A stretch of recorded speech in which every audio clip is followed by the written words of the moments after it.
G'day guys, Christian here from TechBuild. Today I'm going to be testing two green rotating lasers.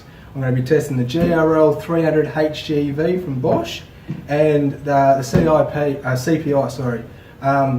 Funny enough, this doesn't have a model number. I've looked all through the book, it's just called a green rotating laser. This one I've had for about 3 years. Now I'm pretty sure this is just a different colour to one that IMEX make, one of their previous models. CPI is actually a Sydney Tools in-house brand, so I'm assuming it's a generic laser.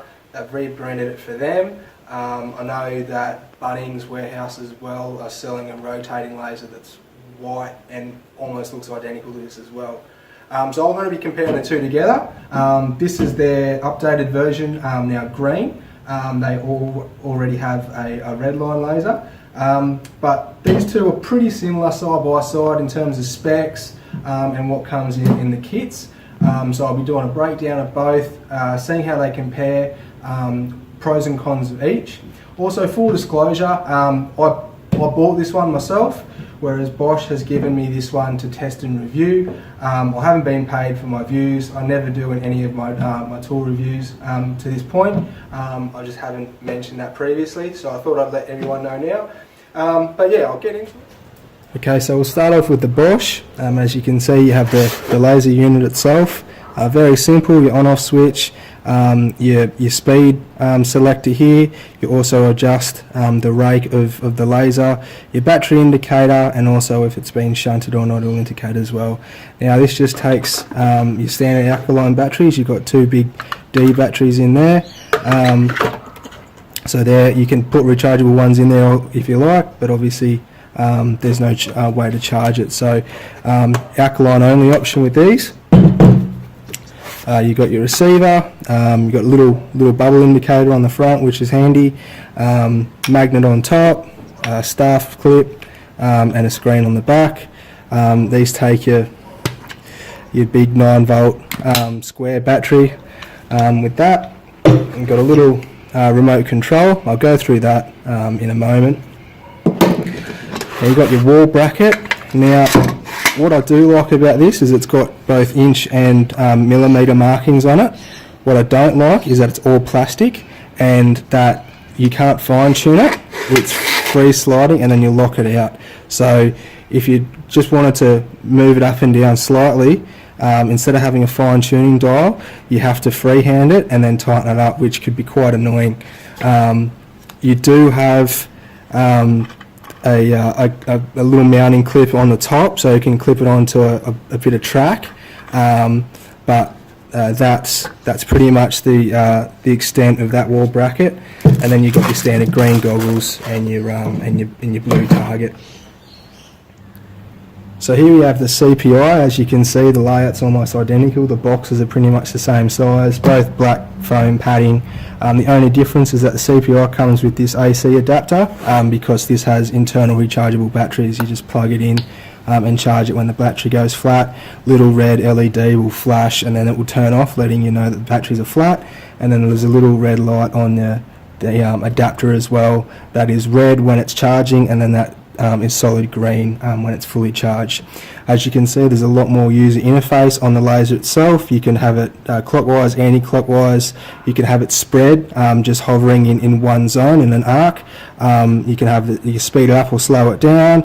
Obviously tilt warning, outer level warning, and then also you can adjust your tilt and fall with the buttons there.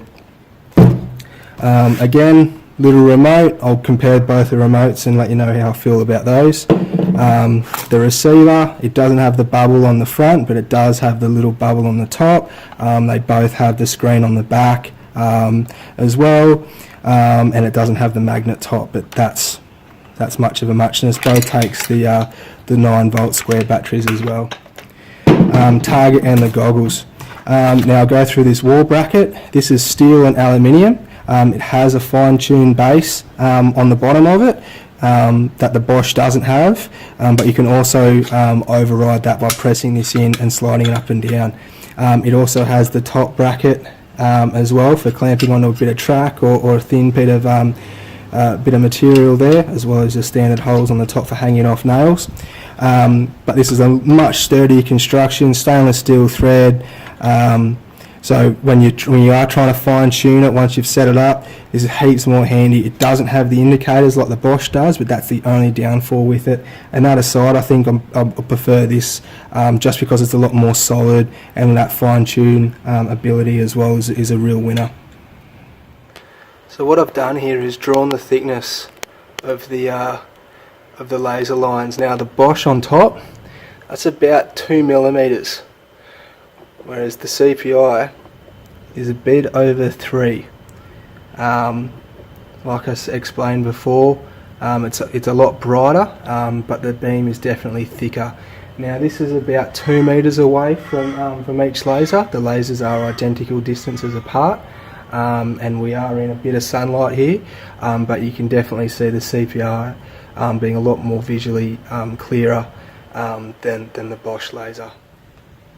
Now I've set the lasers up about 8 meters away in a darker section of the job, so we can get a clearer indication now using the receivers. So what I want to do first is I want to use the CPI. So I'll turn it on in its default setting.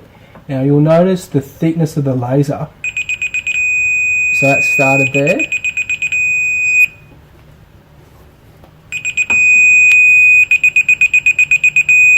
From the moment that first starts,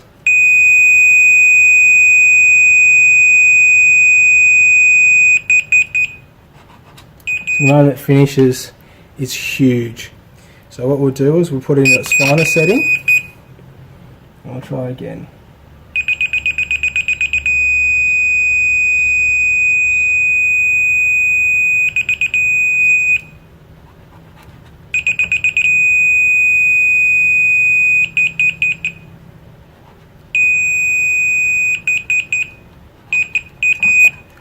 So that's come down by about 1/3. So you've still got about 5 mil when it's on its finer setting. So that's quite disappointing at 8 meters. But you can still very easily see the laser. So what I'll do now is I'll start with the Bosch. Now the annoying part of the Bosch is when you turn it on, its default setting is silent, which is very frustrating.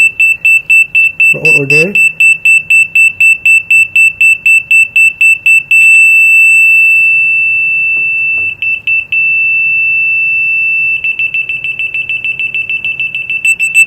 now the Bosch at the same distance is half of what the CPI was in its finer setting.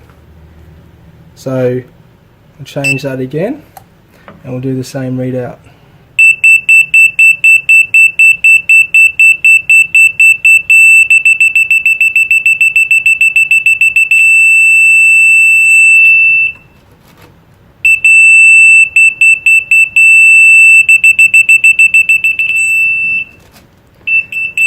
Well, there you go. When the Bosch is in its fine setting, it's literally a millimetre. I couldn't adjust. I couldn't get another pen gap in there. So on its fine setting, that will read millimetre perfect compared to the CPI, which is about 8 mil on its wider setting, and about 5 mil on its fine setting. Whereas the Bosch is probably not even 3 mil on its wide setting, and then 1 millimetre on its fine setting. So even though it's not as bright, the receiver is far more accurate than the CPI. Alright, so now I've finished my testing. I've owned this for years, so I've done more than enough testing on site with this. I've been running this for about 3 months, so I'm pretty happy with the extent of the testing I've done with this as well. So what I'll do is I'll just quickly run through some stats of each one, some specifications. Now they say that this has a 500 diameter working radius with the receiver, whereas Bosch say it's 150 meters. That's huge, and that's massive. And I no doubt think that this could definitely do 500 meters with the detector because of the brightness of the laser. I wouldn't want to do that when you saw how wide the band was at 8 meters, let alone 500 meters. But yeah, they say that they have a 1.5 millimeter accuracy rate, whereas Bosch say it's 0.1 millimetre of accuracy. And as you saw in the video, Bosch is far more accurate. Weights, they're much of a muchness. They sit on a tripod, doesn't really matter. 2.2 kilos, 1.8 kilos. This has built-in rechargeable batteries, 4 of them. Approximate runtime of about 15 hours. I've definitely exceeded that. This thing I've got at least 20-25 hours out of this before it recharged. It goes days and days without having to be recharged, so I'm really happy with that. Now Bosch say that they will get about, I've just lost it. They get 30 hours operating time out of a set of batteries, so twice the power. This is only one of the two replaceable batteries as opposed to the 4 built-ins, but this gets twice the runtime. But as I said, the specs don't do this justice. This gets far more runtime than what the booklet says. I'm still running on the batteries I've been given. I've probably clocked up close to 5-6 hours on this one, so I've still got a long time to go before these would have to get replaced. Now that also says that their speeds and their operating temperatures. So their speeds, 150, 300 and 600, and these are 60, 120, 300 and 600. So this has got one extra speed. And then the operating temps, 40 degrees and 40 degrees as well, so that's pretty standard. This has a higher IP water ingress protection of 64, whereas this one, because it's operable, it's only 54. Because of the you can open for the battery there. But yeah, that's basically the important ones gone over. As you can see, the sizes are very close. You can both operate these vertically. The CPI has a little silver thing on the back here. It will spin in a vertical axis, whereas the Bosch just has this level back. So that does the same thing. They both shoot a point laser straight up, where the CPI will shoot one at the bottom. The Bosch doesn't do that, but realistically that's kind of pointless when they're working on a level plane. Doesn't matter where you set it up. Setting it up on a datum isn't going to change your level height. So really that doesn't really matter. I don't like how this is free to spin and you can touch this diode. Whether or not that affects the accuracy, whether the laser beam, when it hits this perspex cover, it actually makes the beam wider, I don't know. These are tapered as well, so that could be interfering with the diode, whereas this is free to spin. I don't like the dust and stuff can get in that. I don't know if that's going to affect it down the track, especially on a building site where you've got sawdust and debris and things. But if that is because it makes it so accurate, then that is just something you have to accept. These are very delicate in terms of how they operate. They're robust enough you can chuck them around, but at the same time they're precise measuring tools. So you don't want to be throwing them around. You can, but you just don't do it.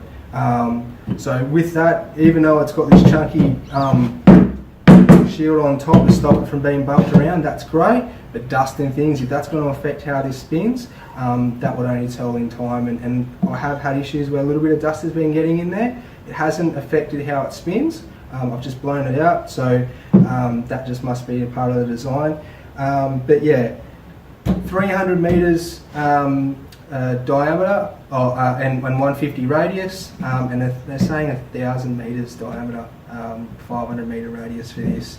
But like you saw, it's probably going to be about 50 mil by the time you're working at that. So in conclusion, great if you're working inside and you're working off the beam. If you choose the top of the beam or the bottom of the beam and you stick with that, it's going to be great for doing ceilings, partitioning systems, floor leveling, all that kind of stuff, and you can see the beam, perfect. If you can't see the beam and you have to rely on the laser, no good. Unless you're doing landscaping or something like that that's not millimetre specific, then that's that. You're very limited to seeing the beam inside, so if most of your work you do is with a receiver, then this is the one for you. It is accurate as all buggery. You can have it wider to make it a little bit easier to grab the beam. But yeah, that's my views. You saw how they both worked. Let me know in the comments and hit the like button what you think, and if you want more videos like this. And yeah, thanks for watching. Cheers.